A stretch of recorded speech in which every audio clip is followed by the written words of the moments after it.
रखी गई है।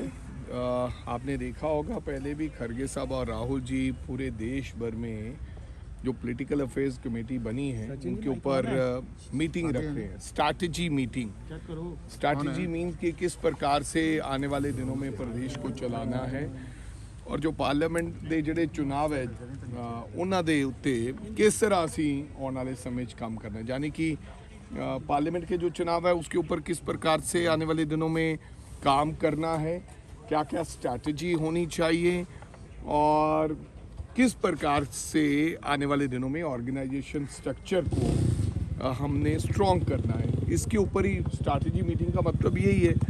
तो हम सब लोग जा रहे हैं जिसमें मेरे को लगता ऑल सीनियर्स आर देयर, सब लोग, और 33-34 लोग हैं जो अपनी बात लीडरशिप के सामने और उनकी बात सुनेंगे।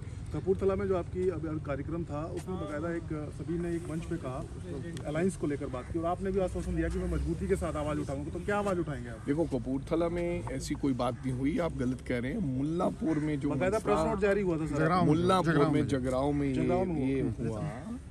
लेकिन हाँ, बहुत से लोगों की जिस प्रकार की भावनाएं हैं, जो कांग्रेस वर्कर की भावनाएं हैं, पंजाब की जनता की भावनाएं हैं, उनके ऊपर हम ज़रूर कांग्रेस लीडर साहबान को अवगत कराएंगे, यानी कि बताने का काम करेंगे। बाकी जो निर्णय होगा, अंतिम फैसले होंगे और जो उनका डायरेक्शन होगा उस प्रकार से आगे काम चलेगा। पर सब क्या अलायंस के साथ जाया जाएगा या नहीं, सेंटीमेंट क्या है? सीट शेयरिंग लेके कोई गलबात to be very honest, Aman ji, Neha ji, अभी तक इस प्रकार की हमें कोई नॉलेज नहीं है।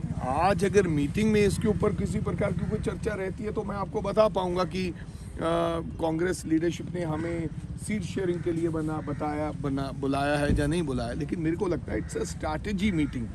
बिफोर मीटिंग में आपको कैसे बता सकता हूं कि ये इस मुद्दे पे ऊपर चर्चा होगी या नहीं होगी। सो ये खाली आकाशरे लगाए जा सकते हैं, अपने अपने अंदाजे लगाए जा सकते हैं। I will let you know definitely after a meeting कि इस मुद्दे के ऊपर क्या चर्चा है। वड़िंग साहब, एबीपी न्यूज़ सी वोटर का सर्वे है जिसमें कांग्रेस 27% वोट लेती हुई दिख रही है पंजाब में, कंपेयर टू 25% आम आदमी पार्टी। कैसे इस सर्वे को सारे को भाई, एबीपी न्यूज़ मैं समझता हूँ कि हमारे लिए तो बहुत अच्छा है और हमें लगता है ये जो आंकड़े हैं आने वाले दिनों में, अगले 6 महीने में इनमें और सुधार आएगा। और जब दोबारा आप सर्वे करेंगे एबीपी चैनल, तो मेरे को लगता है वो आंकड़ा कहीं 9-10 के करीब, भगवान कृपा करे, होना चाहिए। जिस प्रकार से लोगों की भावनाएं, लोगों को लगने लगा है कि कांग्रेस एक विकल्प है, कांग्रेस ही पंजाब के अंदर कुछ ना कुछ नया कर सकती है। और अब जब सब दरवाजे बंद हो चुके, उन्होंने देख लिया तमाम बदलाव की सरकारों को, और उनको लगता है कि the best option is Congress party. आने वाले दिनों में और लोग, मेरे को लगता है, हमारे साथ जुड़े। तो क्या ऐसे हालात में कांग्रेस के पास ज़्यादा बेटर ऑप्शन है कि वो अलायंस में ना जाए आम आदमी पार्टी के साथ पंजाब कांग्रेस? देखो, बात ये है, अलायंस में जाए नहीं जाए, ये मैं कहना चाहता हूँ कि मैं पंजाब प्रदेश कांग्रेस का अध्यक्ष हूँ। मेरी बहुत सारी लिमिटेशन है। मैं अपनी भावनाएं मंच से या टीवी पर नहीं बता सकता। मैं अपनी भावनाएं अपनी लीडरशिप को बताऊंगा और जनता की भावनाएं, बिकॉज मेरी जो ड्यूटी बनती है बीइंग ए पीसीसी प्रेसिडेंट, ना कि मैं अपनी भावनाएं लोगों के ऊपर, जहां पार्टी के ऊपर थोपूं।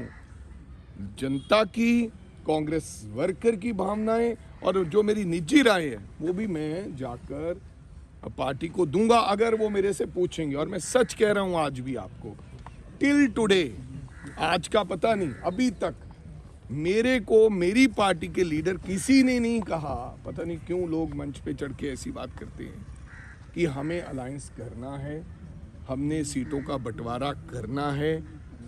ऐसी कभी चर्चा अभी तक नहीं हुई। हो सकता है आज हो सकता है ना हो। और मेरे को जिस प्रकार का जो मैसेज पहले दिया हुआ गया, मैं उसके ऊपर काम कर रहा हूँ कि 13 की 13 सीटों पर।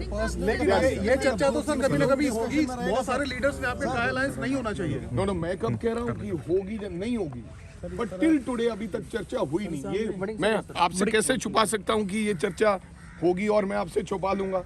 जो बात कल जो बात कल को सामने आएगी वो मीडिया के सामने अगर आज मैं झूठ बोलूंगा तो कल को लोग कहेंगे भाई राजा वड़िंग झूठ बोल रहा है, लेकिन अभी तक इसके ऊपर कोई चर्चा नहीं। बड़िंग साहब एक कैपेसिटी में आप कई मुद्दे उठाएंगे। नवजोत सिंह सिद्धू जिस तरह से लगातार रिफ्ट देखने को मिल रही है, और एक जॉइंट स्टेटमेंट जारी किया गया कई कांग्रेस के नेताओं की तरफ से क्योंकि विधानसभा इसी मुद्दे चुनाव को तो डेफिनेटली इवन डिसिप्लिन जो है ये भी एक बहुत बड़ा मुद्दा है और इशू है।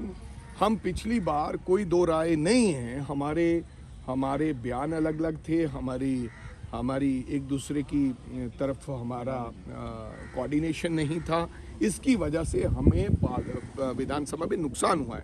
मैं चाहूँगा जिस परिवार में अगर कोऑर्डिनेशन नहीं होगा, जिस धंधे में कोऑर्डिनेशन नहीं होगा और पॉलिटिक्स में कोऑर्डिनेशन नहीं होगा तो उसका नुकसान झेलना पड़ता है, लेकिन 100% डिसिप्लिन। खरगे साहब ने एक बात कही थी, मैं दोबारा फिर आपके माध्यम से उन तमाम नेताओं को कहना चाहता हूं कि कोई भी व्यक्ति अपने व्यक्तिगत विचार नहीं दे सकता जब तक वो कांग्रेस पार्टी में है, बी इट एनीबॉडी।